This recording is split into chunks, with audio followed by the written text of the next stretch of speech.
After the Morecambe World Cup video, I found myself delving into karting's history a little bit more, and it soon became clear to me that Morecambe was far from a unique event, particularly at the time.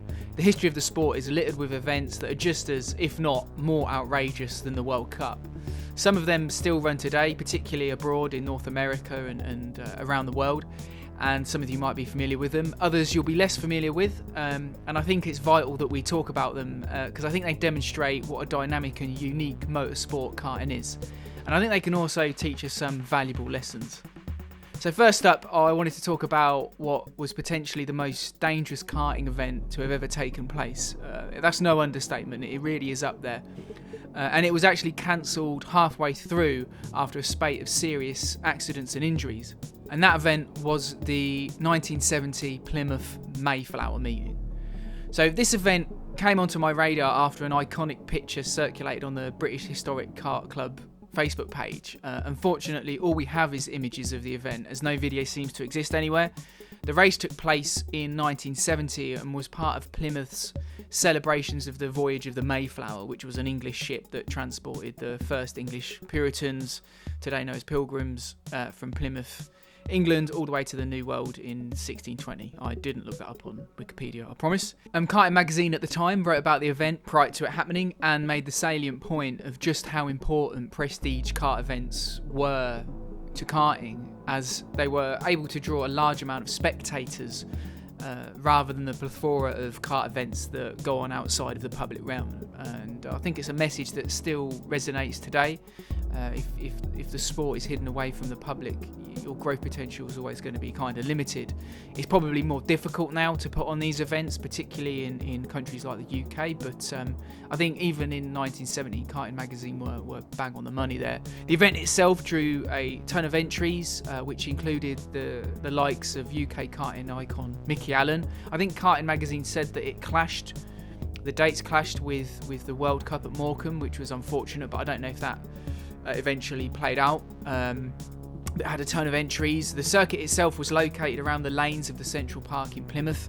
I can't quite get details about the exact layout, but Karting magazine cited that 60 drivers attended the venue prior to the event and were excited by its potential. However, once the event got underway, it soon became clear that the organisers had not properly prepared for what was to come.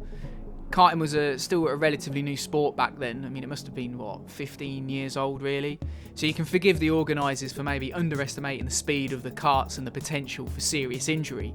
A local paper actually reported that a driver hit a lamppost, while another two drivers collided at high speed, with one of them hitting a wall head first.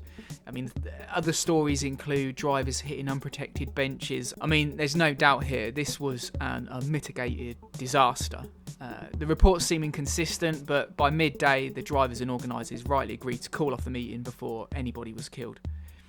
I guess the real tragedy here is events like this can play a vital role in establishing karting in the early days, especially in the public imagination. A sport that is so often hidden away at various airfields across the country and hidden away from the public.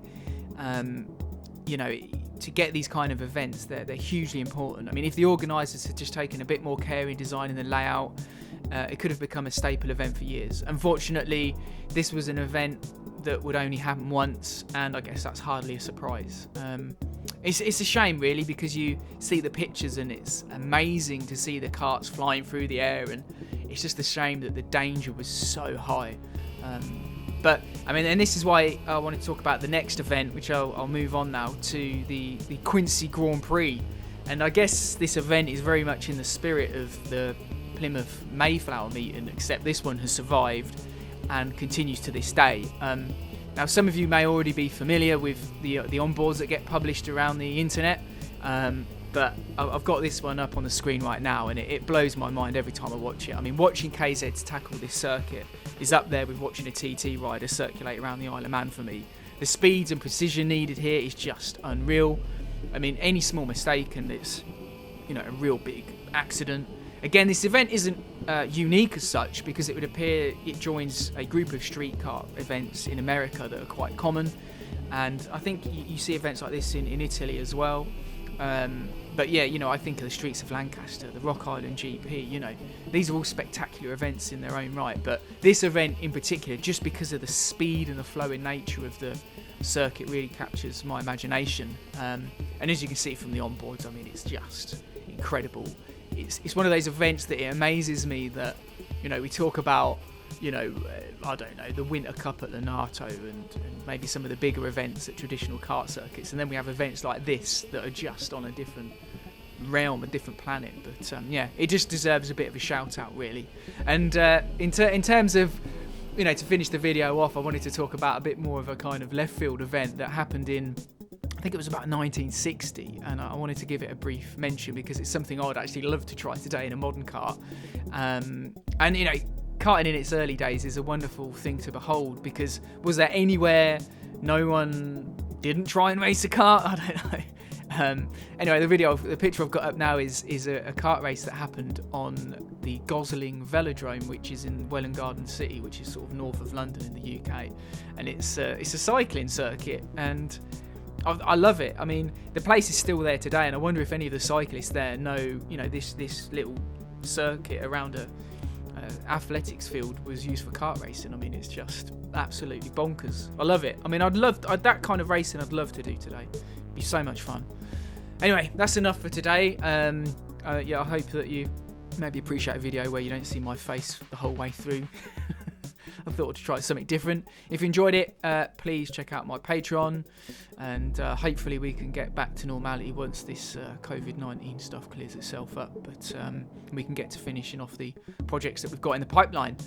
If you've got any other events that you'd like me to feature and talk about, please get in touch, leave a comment below, and I'd love to investigate them. There's so many more. You've got the Isle of Man race, the Peel Grand Prix that used to happen. There was a race in New Zealand I would call a street event. There's so many I'd love to talk about. But yeah, if you've got any events that you think are cool, please leave a comment below, and thanks for watching.